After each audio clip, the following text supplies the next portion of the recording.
tal? Buenas tardes. Acá está su Orson Welles de todas las tardes. Vamos a tomar mate y vamos a leer. ¿Cómo es hacer un programa leyendo? No lo sé, pero entre lectura y mate iremos discurriendo esta tarde. Este mate que tengo acá me lo regaló Luisito Landricina hace mucho tiempo, así que uno de estos días lo voy a invitar para que me traiga otro y este lo esconderé. Luisito dice que la yerba hay que ponerla adentro del mate y darle aire. ¿Ves? Hay que darle aire a la yerba. Porque el mate, en realidad me explicó él, es una bebida, no se ofendan, es una bebida pobrecita. Es yerba y agua. Si la yerba no está bien y si el agua no está a punto, el mate es una porquería. Convengamos en esto desde ya. ¿Cómo se pone la bombilla en el seno de la yerba? Se toma con fuerza, con presencia, y se la incrusta hasta el final. ¿Ves? Una vez que está colocada en este sitio, se toma un termo, que mucha gente aborrece el termo, pero a mí me parece piola, porque el termo te conserva la temperatura del agua, que debe estar a 82 grados. ¿Por qué 82 grados? Porque es la temperatura exacta en la que no se quema la yerba y el mate está rico. Fíjense, hermanos y hermanas del éter, este piquito maravilloso que es un invento uruguayo. Parece una especie de cosa química, pero bueno, es un buen invento de los yorugas que se lo pasan la vida tomando mate. Se lleva con un chorrito directo a la bombilla y se deja deslizar el agua lentamente. Me voy a pasar la tarde explicando esto del mate, me van a matar. Bien, vamos a suspenderlo acá. La que está a mi izquierda es Dorita y es la que saluda ya.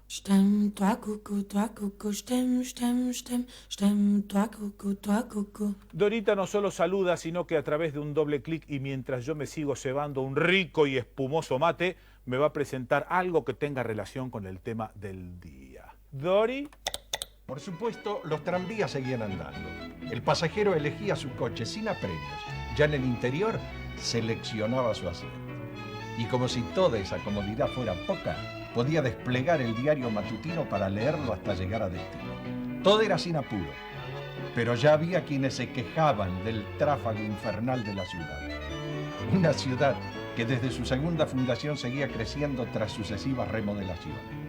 Los porteños somos los obsesivos de la remodelación, y los de aquellos años del 50 también.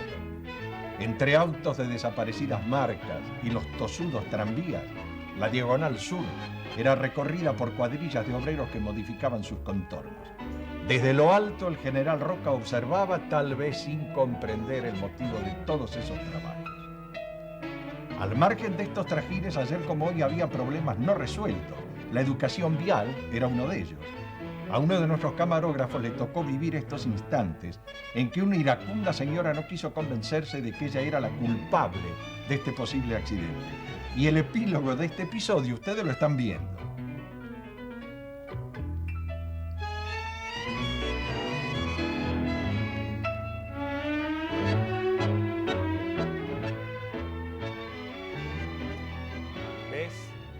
¿Ves? Buenos Aires. ¿Sabés lo que es la cadena flotante del significado? Yo tampoco sé muy bien lo que es esto que te acabo de decir, pero vos imaginate las fichas de dominó todas paraditas puestas una al lado de la otra cuando tumbás la primera. Esto es cadena flotante del significado. Te empezás a imaginar cosas, pero libremente. Por eso te dije mate y lectura al principio de este programa. Si no, no podría encontrar explicación al por qué traje hoy unos cuchillitos para mostrarte. Qué extraña fascinación ejerce sobre mí y sobre muchos de nosotros los cuchillos.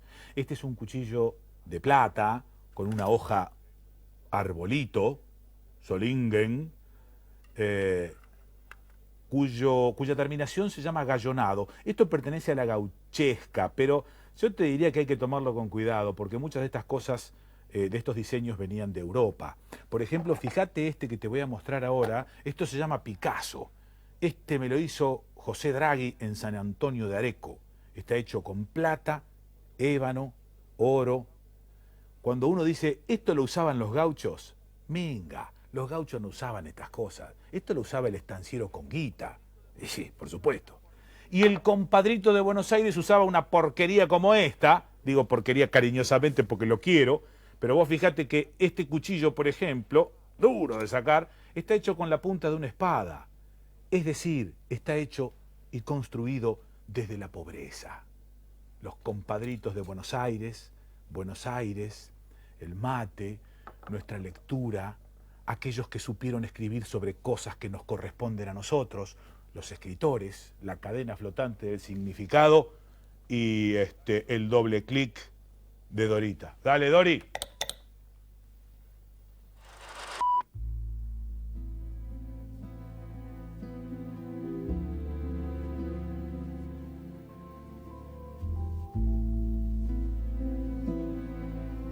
Si yo pienso en Buenos Aires, pienso en el Buenos Aires que conocí cuando era chico, el Buenos Aires de casas bajas, el Buenos Aires de patios, de zaguanes, de aljibes con una tortuga, de ventanas de reja.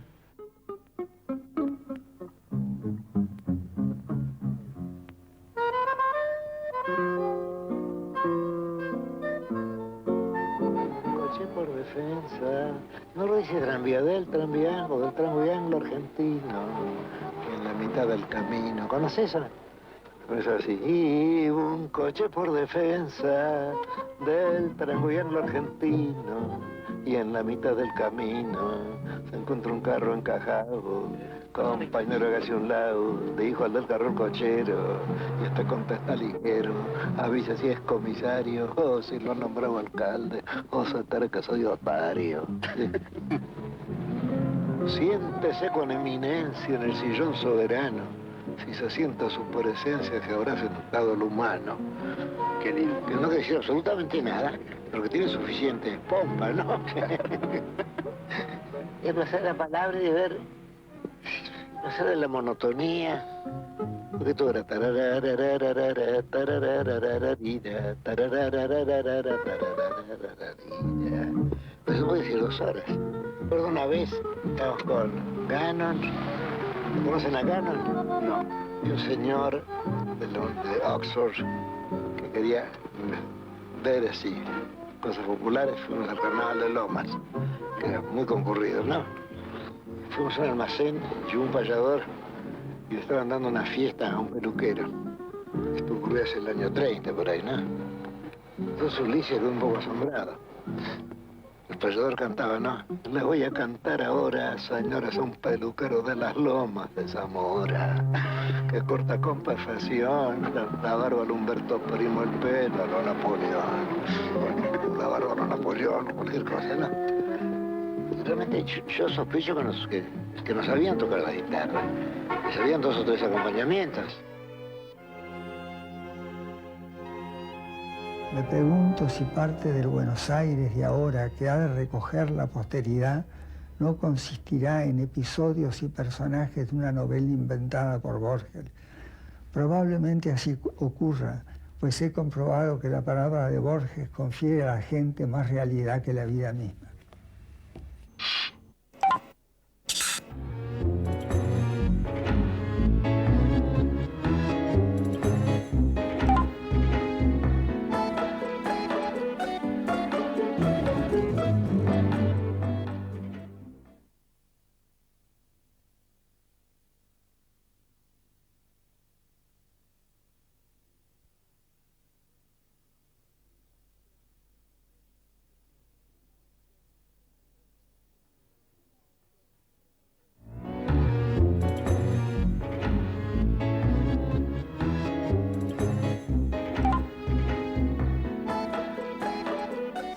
Bueno, matecito, charlita, ya lo vimos.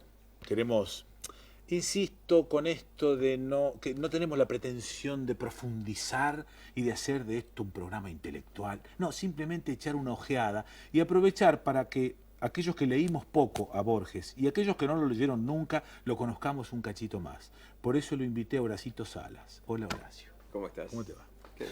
Te acabo de convidar con un mate frío y el mate frío es Es desprecio. Ah, Maula. No escribió Borges sobre Para el eso mate, trajiste ¿no? los cuchillos, para Claro, que no porque pelearan. cualquier cosita que se arme acá enseguida. No escribió Borges sobre el mate, ¿no? No. pero todo. sí sobre los cuchillos. Sobre los cuchillos, sí. Claro, sí.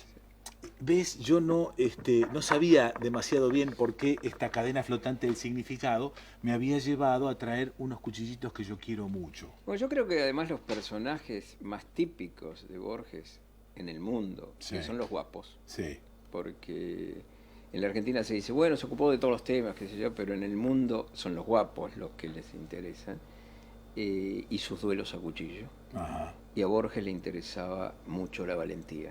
eso es. Y el duelo a cuchillo era más valiente, decía él, que dos personas que se pegaban un tiro a la distancia. Ajá, Había que tener cuerpo a cuerpo. exactamente. Inclusive había algunos guapos que se ataban con un poncho entre Sí. ellos Para no separarse. para no separarse, ¿no? O sea que ataban sus brazos. Ataban el brazo, Eso ataban es. sus brazos izquierdos Sí. y Mamma mía.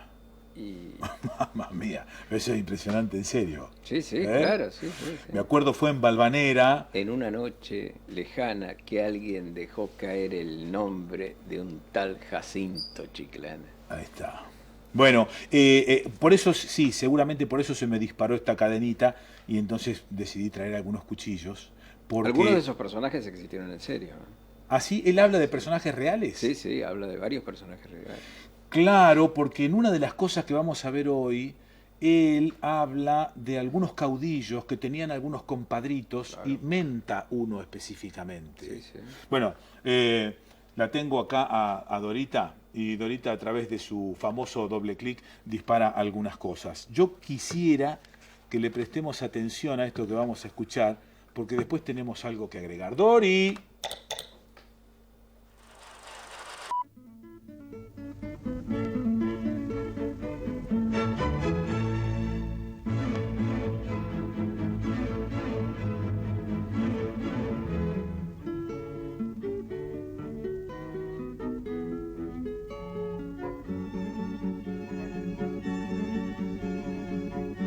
Entonces yo tomé una decisión. Yo dije, ya que he perdido el mundo de las apariencias, ya que he perdido el querido mundo de las apariencias, debo crear otra cosa. Yo tengo que crear lo que sucede al mundo visible, que de hecho he perdido.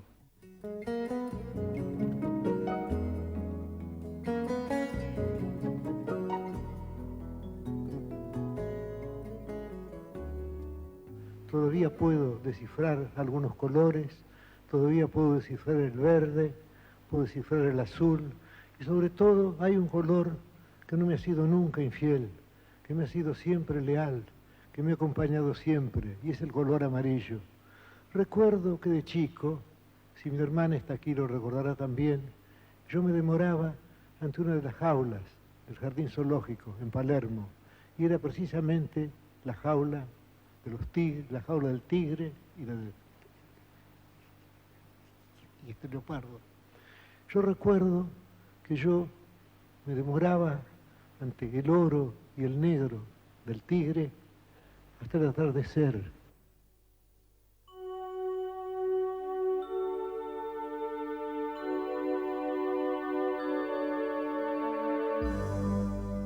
Uno de los colores que los ciegos, o en todo caso este ciego extraña, es el color negro y el color rojo. Le rouge, le noir son los colores que nos faltan. Y para mí, que tenía la costumbre de dormir en plena oscuridad, me molestó durante mucho tiempo tener que dormir en ese mundo de neblina verdosa o azulada y vagamente luminosa, que es el mundo del ciego. Yo hubiera querido reclinarme en la oscuridad, apoyarme en la oscuridad.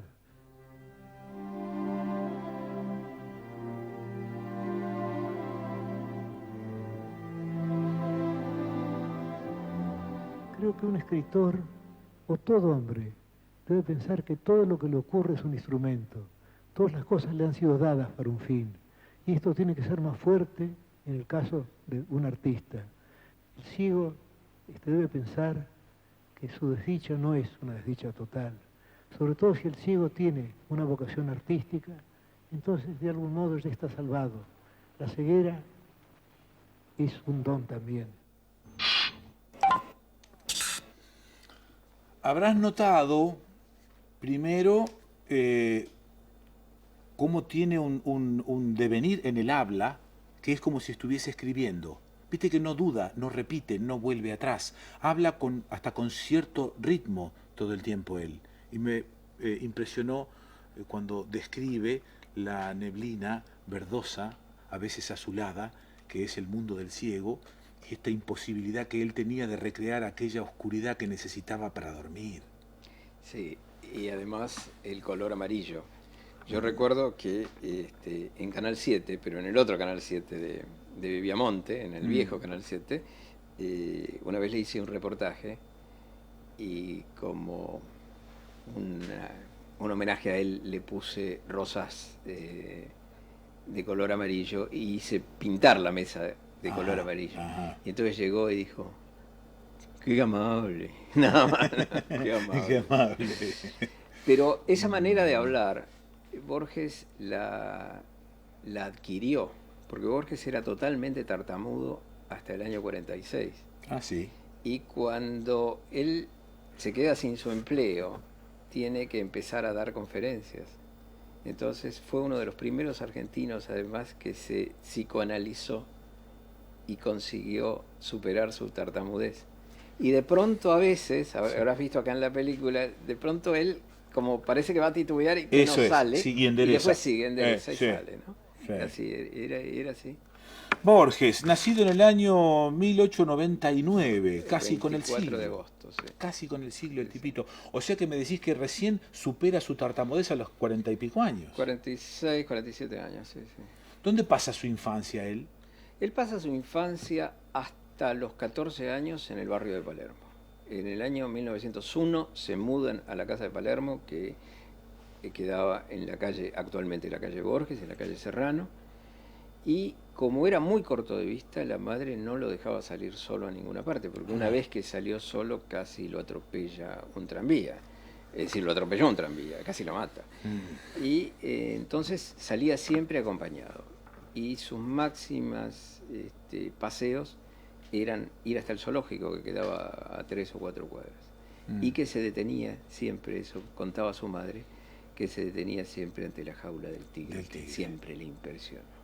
Yo creo que los tigres, los cuchillos, son símbolos muy importantes, los espejos, son símbolos muy importantes para Borges. Muy sí, ¿y la familia de él era una familia acomodada, era una familia de dinero? Era una familia venida menos. Era una familia de próceres de la independencia, pero venida menos, porque el padre también se había quedado ciego. Borges es el sexto Borges en línea directa que muere ciego. Eso es. Entonces él sabía desde chico que estaba condenado, porque su padre había tenido que dejar su profesión de abogado a los 24 o 25 años.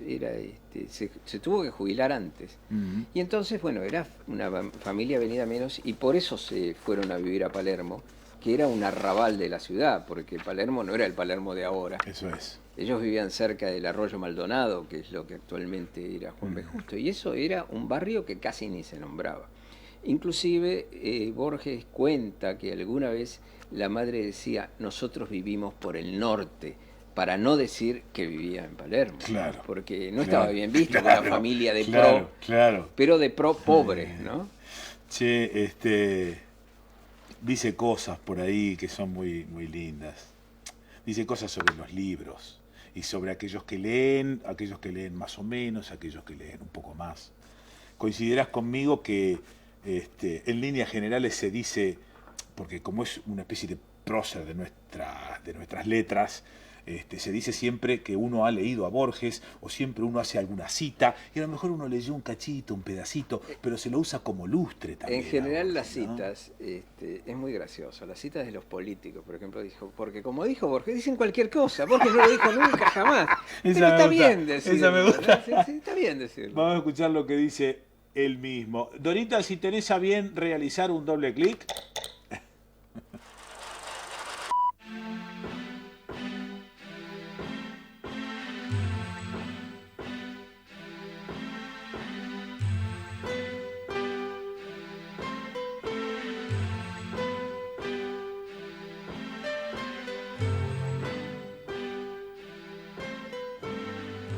Siento la presencia de sus libros con una amistad. siento la gravitación de esos libros y sigo comprando libros que nunca leeré y que posiblemente nunca podrán leerme. Yo me siento acompañado por ellos, estoy acostumbrado a los libros, pero lo siento como una presencia mágica, una presencia tutelar.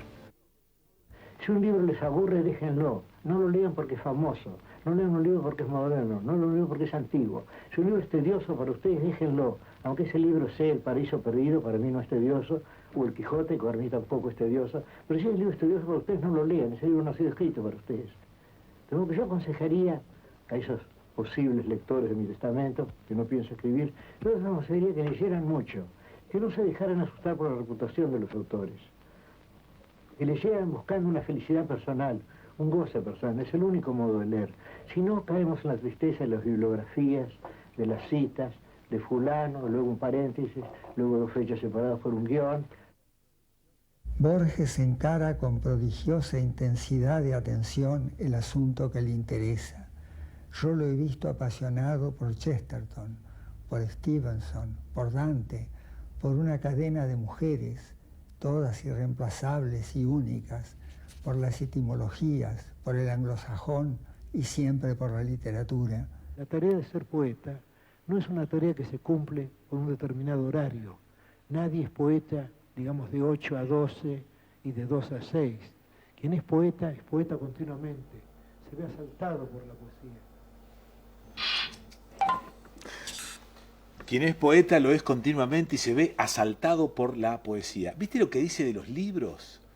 ¿Viste cómo te justifica y me justifica cuando agarramos un libro y no lo seguimos? Y siempre sentimos como una especie de pequeña culpa, porque ese libro se nos va quedando en la mesita de luz.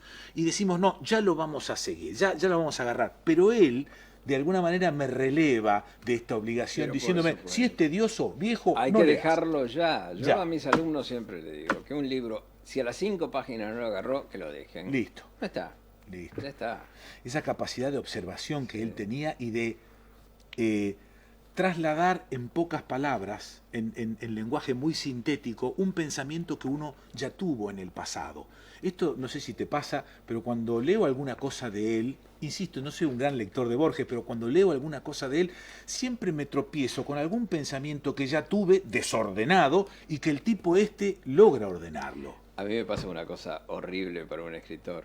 Yo siempre encuentro que cuando estoy escribiendo algo, Borges ya lo dijo antes y mejor. Venga, Dori, hágale. Pero... En un momento le preguntan a Borges qué piensa o qué opina del Martín Fierro. Y la primera respuesta de Borges es otra pregunta.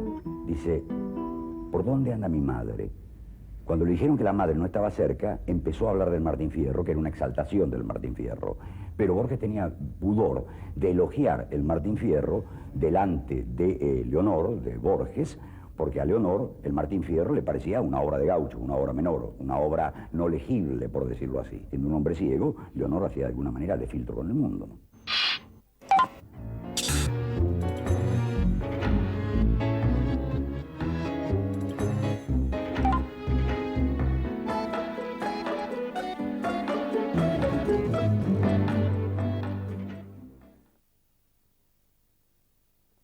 Como soy.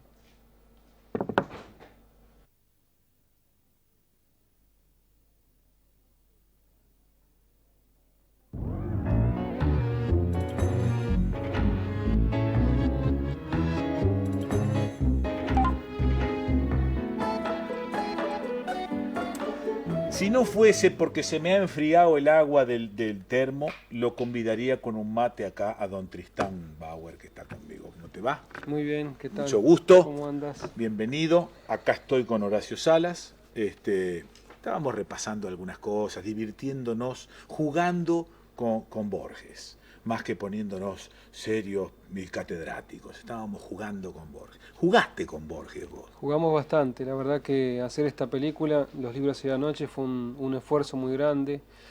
Nos metimos en esa obra que es un inmenso laberinto. Sí. Y bueno, muy felices, ¿no? Felices con el resultado, con la película, con haber trabajado, por un lado, con materiales de archivo que fuimos encontrando de Jorge Luis Borges en distintas televisoras. ¿Es un documental? Es una combinación de documental y ficción. Y para la ficción trabajamos con Walter Santana, con Leonardo Sbaraglia, con Alterio, con Sí. Lorenzo Quinteros. Sí. Y la verdad que muy, muy feliz con el resultado. Antes de hablar de las cosas, mejor verlas, o por lo menos un cachito, una especie de muestra gratis. Muy bien. Dori, a ver con un doble clic, ¿qué haces?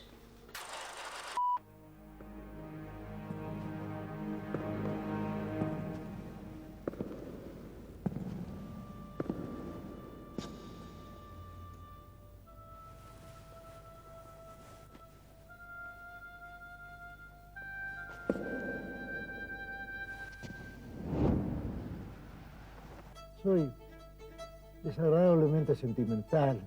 Soy un hombre muy sensible.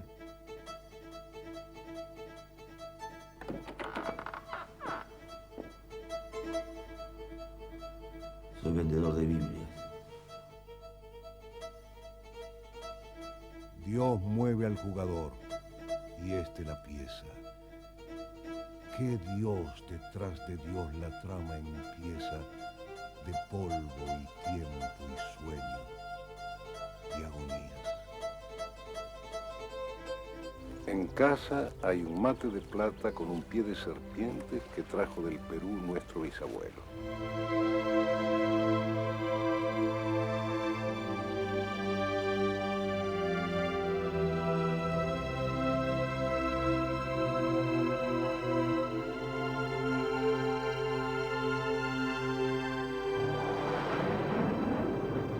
Dios sea con nosotros. Bendiga a su hijo Jorge Luis Borges, el poeta. Me acuerdo fue en Valvanera, en una noche lejana, que alguien dejó caer el nombre. ¿De dónde sacaste esa biblioteca tan hermosa? ¿Vieron la biblioteca que yo vi? ¿De dónde sacaste eso? ¿Qué Bueno, es eso? bibliotecas, la verdad que filmamos en muchas. Filmamos en la Biblioteca de la Calle México, la vieja Biblioteca Nacional, donde Sí. él fue director. Esa que habíamos recién es la del Colegio Nacional. Qué belleza esa biblioteca. Sí, la verdad que es un lugar hermosísimo. Bueno, Borges se imaginaba el paraíso como una biblioteca, ¿no? De manera Claro. que la imagen de biblioteca tiene bastante fuerza y peso en toda la película. Leía un artículo salido en un diario donde Walter Santana, que personifica a Borges en tu película, dice, de alguna manera dice que son macanas esto de que la ceguera sea un don. Es una imposibilidad. Y Horacio más o menos dibujaba de qué forma en los últimos libros aparece la ceguera, ¿no? Sí, inclusive en Historia de la Noche, él en el prólogo dice que se da cuenta al releer el libro que habla demasiado de la ceguera, pero sigue hablando de la ceguera y sigue desesperado por la ceguera. Claro. Esta es la realidad. Lo que pasa es que él fue terriblemente valiente cuando le avisan en el año 55 o fin del 54 que él se va a quedar ciego.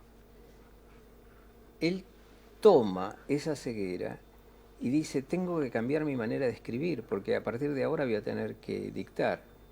Y entonces hace en su cabeza los borradores, y para poder hacerlos, lo hace en endecasílabos de 11 Ajá. sílabas, que es la manera como los hispanoparlantes recordamos mejor. Por eso nos Claro. acordamos de los versos del colegio. Exactamente. Y él hace eso, hace los versos del colegio para poder acordarse, y cambia toda su manera.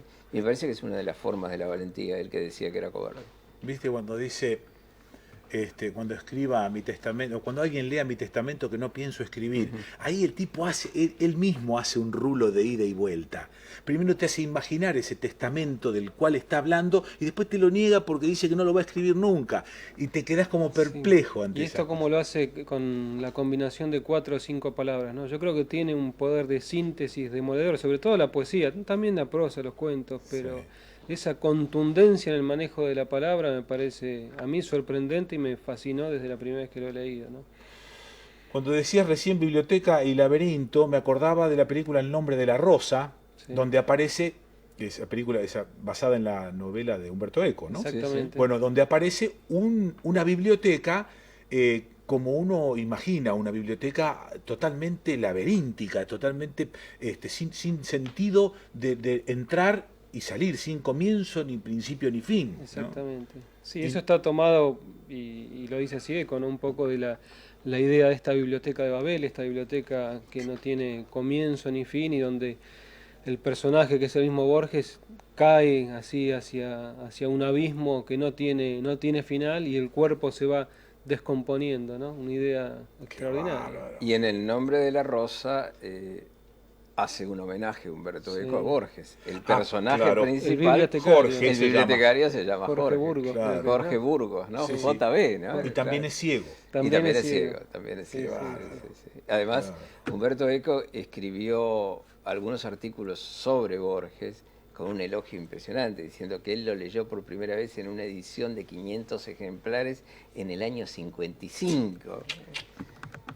Che, bueno, conseguiste la plata, pagaste la película, todo está bien. Sí, mira, por suerte... Ahora me dice que no. Fue muy dificultoso el inicio del proyecto. Ah, Y fuimos a buscar naturalmente apoyo en la Secretaría de Cultura y nos la cerraron de un portazo. Pero eso nos dio fuerza para buscar en el exterior, y así España coprodujo la película, Canal Plus de España, y después con recursos de la Argentina pudimos hacerlo. Tristán, ¿me estás diciendo que una película sobre Borges tuviste que ir a buscar plata afuera? Absolutamente así, absolutamente así. Es un laberinto. A ver, el laberinto, dale.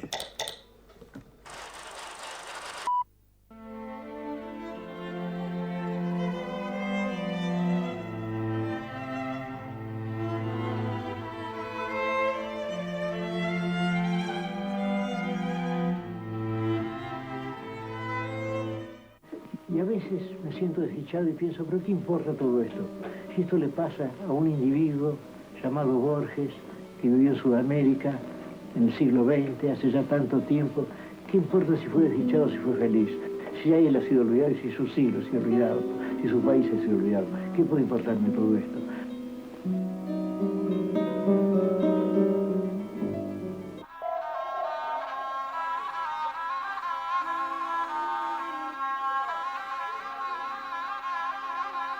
Cuando yo escribo algo, yo siempre sé el principio y siempre sé cuál será el fin.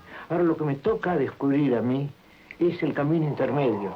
Y ahí, por ejemplo, puedo equivocarme, puedo tomar un camino falso, puedo tener que desandar lo caminado, pero yo siempre tengo esos dos términos seguros, el principio y el fin.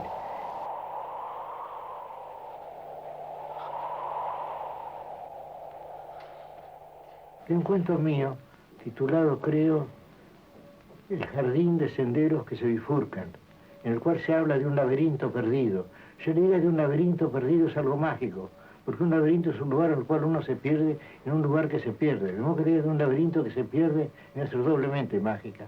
Bueno, pues bien, en ese cuento el laberinto perdido es una obra que se va bifurcando, se va multiplicando en diversas direcciones.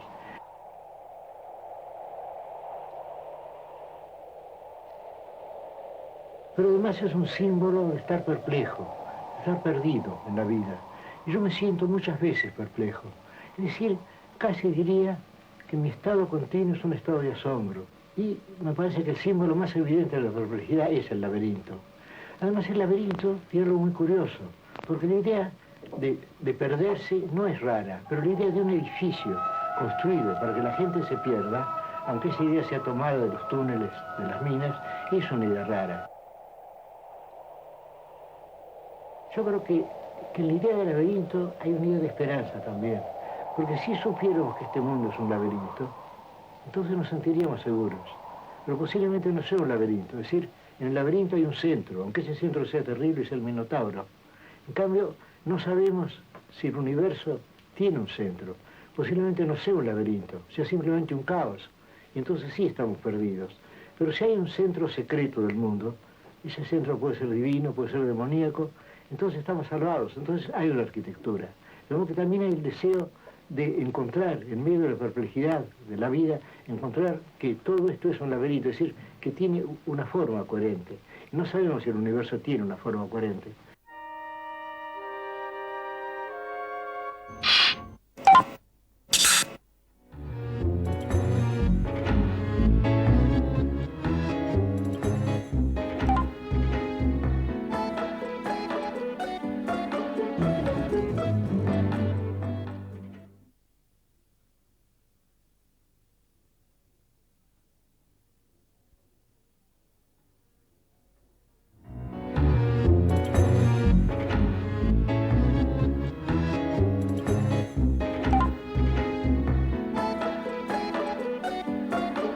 Bueno, con Tristán Bauer y con Horacio Salas, gozando de recordar a Borges, gozando de contarnos algunas frases y algunos hechos y pequeños acontecimientos, como si fuésemos juntadores de cosas, y nos sentamos acá un rato. Y entonces yo, en esto de ir preguntando, de ir y volver, vuelven a aparecer mis cuchillitos y esta relación que yo no sé de dónde viene, que yo la hago con Borges. ¿Aparecen los cuchilleros en tu peli? Bueno, la película tiene una línea biográfica y tiene una línea de ficción. Dentro de la línea biográfica sí aparece esa mirada de Borges hacia Buenos Aires. Sí. Y esto que escuchábamos antes de Walter Santana cantando la milonga de Jacinto Chiclana, ¿no? Eso es. Vamos a ver qué dice Dori. ¡Dori! Andan diciendo por San Telmo, y a lo mejor son mentiras, que por estos andurriales hay uno que tiene fama de cuchillero y de malo, y que le dicen el pegador. Alusión a una sombra de 1890 y tantos. Nada, solo el cuchillo de Muraña, solo en la tarde gris la historia trunca. No sé por qué en las tardes me acompaña ese asesino que no he visto nunca. Palermo era más bajo, era amarillo, paredón de la cárcel dominaba Raval y Barrial. Por esa brava región anduvo el sórdido cuchillo. El cuchillo, la cara se ha borrado, y aquel mercenario cuyo austero oficio era el coraje, no ha quedado más que una sombra y un fulgor de acero. Que el tiempo que los mármoles empaña salve este firme nombre, Juan Muraña. Y ahora la explicación. Yo fui muy amigo del caudillo Nicolás Paredes, de Palermo, que, estamos hablando entre amigos, debía 2 muertes, según creo. Y uno de sus guardaespaldas, el entonces famoso y ahora olvidado, Juan Muraña. Muraña fue el cuchillero más famoso del barrio, de la Tierra del Fuego. Ese barrio que se extendía, digamos, desde la Recoleta hasta la penitenciaría. Yo aludo a la penitenciaría en el poema, digo, el amarillo paredón de la cárcel dominaba Raval y Barrial. Yo he vivido en ese barrio. Pues bien, Paredes me habló muchas veces de 2 guardaespaldas que él tenía, que eran Suárez el chileno y Juan Muraña, que fueron los más famosos cuchilleros del barrio.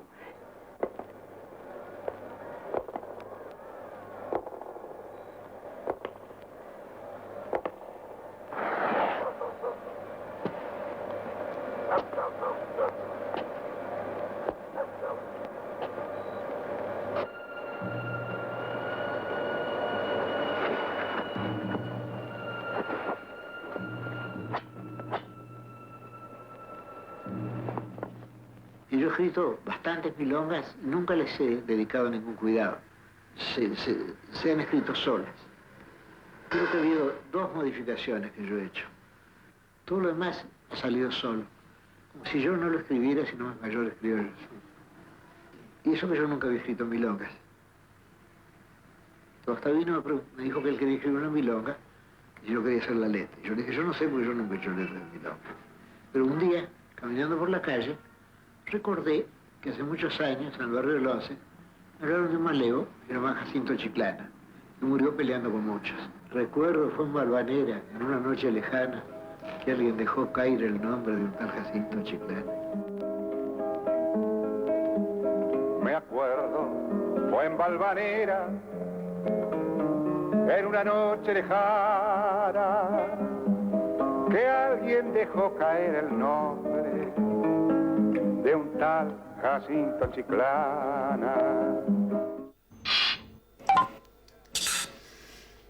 Mirá, aparece, sí, la relación con los cuchillos y aparece este cuchillito viejo y mistongo. Este es un cuchillo mistongo, no tiene ni plata ni nada, tiene un cabo de asta. Y entonces aparece un escrito de Jorge Luis Borges llamado El Cautivo y que quiero leerles. En Junín o en Tapalqué, refieren la historia, un chico desapareció después de un malón. Se dijo que lo habían robado los indios. Sus padres lo buscaron inútilmente. Al cabo de los años, un soldado que venía de tierra adentro les habló de un indio de ojos celestes que bien podría ser su hijo. Dieron al fin con él y creyeron reconocerlo. El hombre, trabajado por el desierto y por la vida bárbara, ya no sabía oír las palabras de la lengua natal, pero se dejó conducir indiferente y dócil hasta la casa. Ahí se detuvo, tal vez porque los otros se detuvieron. Miró la puerta como sin entenderla. De pronto bajó la cabeza, gritó, atravesó corriendo el zaguán y los 2 largos patios y se metió en la cocina. Sin vacilar, hundió el brazo en la ennegrecida campana y sacó el cuchillito de mango de asta que había escondido ahí cuando chico. Los ojos le brillaron de alegría y los padres lloraron porque habían encontrado al hijo. Acaso a este recuerdo siguieron otros, pero el indio no podía vivir entre paredes y un día fue a buscar su desierto.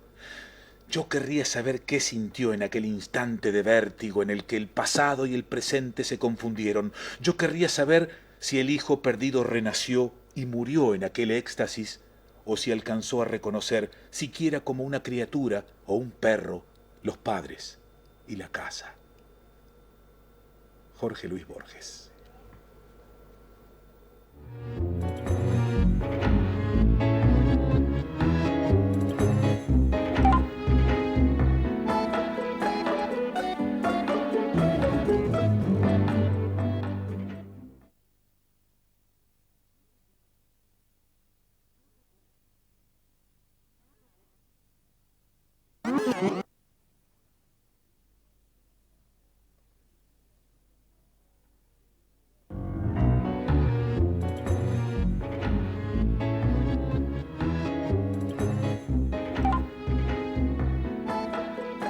Bueno, Horacio Salas, Tristán Bauer, no los pude convidar con más mate porque de tanto mirar a Borges y hablar de Borges y esas cosas, se me enfrió el agua y acá es complicado pedir agua así. Mientras está haciendo el programa, si me traen agua caliente, es complicado. Tendrías que tener un fueguito. Es eso, un bracerito. Un bracerito. El primus, El primus ya no calienta. Bien, señores, están acá, pasamos un rato, por lo menos para mí, agradable, escuchándolo, imaginándome, conviniendo cosas. Me gustaría que ustedes digan, antes de que nos vayamos en este programita, algo que se les ocurra sobre Borges o que quieran decir. Mira, yo lo que siempre quiero decir, porque en esto hay unas confusiones terribles, primero que Borges era un genio. Los argentinos somos muy pudorosos para aplicar determinadas palabras, ciertos adjetivos. Sí. Y Borges era un genio nuestro por suerte. Y la otra es que era profundamente argentino. Él mismo se autocalifica de eso que nadie puede explicar, un argentino. Sí. Yo creo que era profundamente argentino, que a muchos de los que vinimos detrás nos enseñó a escribir en argentino y a muchos escritores también les enseñó hasta escribir en argentino para criticarlo a él. Ahí está. Y que todos los que venimos atrás, escritores y no escritores, le tenemos que estar agradecidos. Esta antinomia que nos entretuvo los últimos 50 o 60 años de nuestra vida, peronismo-antiperonismo, también le llegó a Borges. Borges fue un tipo combatido por el peronismo. ¿Sí o no? Y Borges fue un feroz antiperonista. Yo creo que una de las cosas que yo le critico a Borges es que él no tuvo una actitud de tipo intelectual. Es decir, una actitud de tomar cierta objetividad con el problema. Se metió a combatir. Se metió con pata y todo. Claro. Y se metió de manera tal que le duró hasta el fin de su vida. Él no podía aceptar nada, ni siquiera lejanamente bueno del peronismo. Y creo que esta es una actitud que yo critico. Es decir, un intelectual tiene la obligación de tener cierta distancia con los hechos, que él no la tuvo. ¿Tristán? Sí, comparto por supuesto lo que dice Horacio. Nos tenemos que tener en cuenta también que la madre de Borges, la hermana de Borges, están presas durante el peronismo. Pero yo creo, y hago hincapié más allá de este Borges polémico en la relación, en su relación con la realidad, en un genio, como dice Horacio, y que ha dado una obra extraordinaria, una obra monumental y conmovedora. Creo que de alguna manera, incluso nosotros los argentinos tenemos un mito de este escritor tan difícil, tan hermético y al cual no nos podemos aproximar. Claro.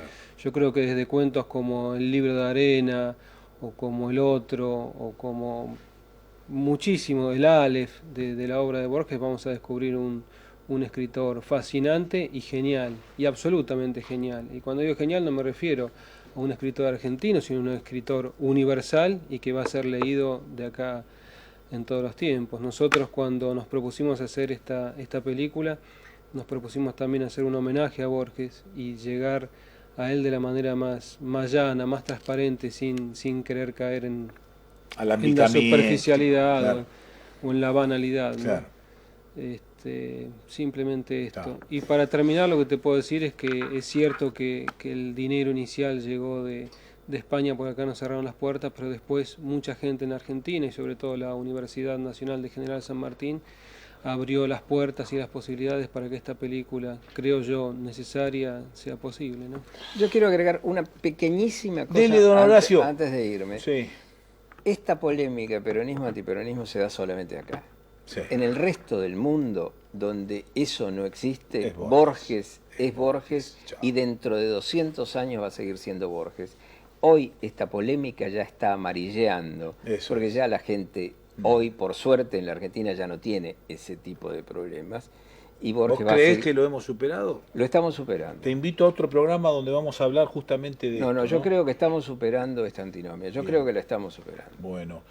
Dori, ¿qué tenés allí en tus anales? Porque tiene anales en la tipita.